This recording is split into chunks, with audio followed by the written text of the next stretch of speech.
Mga kapuso, buhay na ulit ang Boracay. Ngayong pwede na muli ang mga water activities sa isla. Sakto po, sa dagsa ng mga turistang doon nag-undas long weekend. At nakatutok doon live si Kim Salinas ng GMA Regional TV. Kim?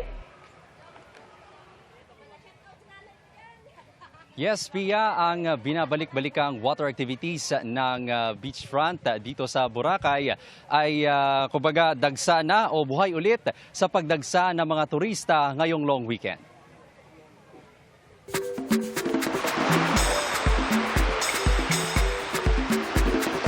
Sabay sa paganda ng panahon ngayong araw, ang pagbabalik ng sea sport activities sa Boracay beachfront. Madami, scuba diving, helmet diving, parasailing, UFO, daming water activities dito. Maganda, kaya bumalik din talaga. Ang ilang turista naman, piniling mag-land tour at nag-picture taking. Patok na pasyalan ang higanteng whole rock formation na tinatawag na Lapus-Lapus. Okay naman kasi nakapagpa-picture din kaming pamilya. Smile. Maganda yung background. Pang ano talaga, pang IG. Ang pamilyang ito na galing sa Tondo, Maynila, selfie kung selfie rin sa mga puno ng niyog sa Bulabog Beach. Ang galing nito, promise. Isa to sa mga landmark ng Boracay.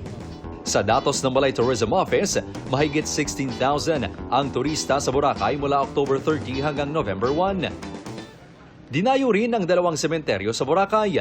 Kahapon, umabot sa 2,000 ang nag-undas sa mga sementeryo roon ayon sa mga otoridad. May mangilan-ngilan pang bumisita sa mga puntod ngayong araw.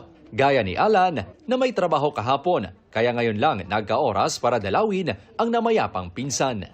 Namatay siya June 1, tapos kinabukasan birthday ko po.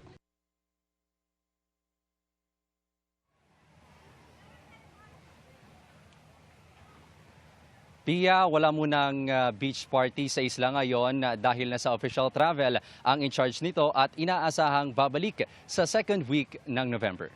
Yan muna ang latest, Pia, mula dito sa isla ng Boracay. Balik sa inyo. Maraming salamat, Kim Salinas ng GMA Regional TV.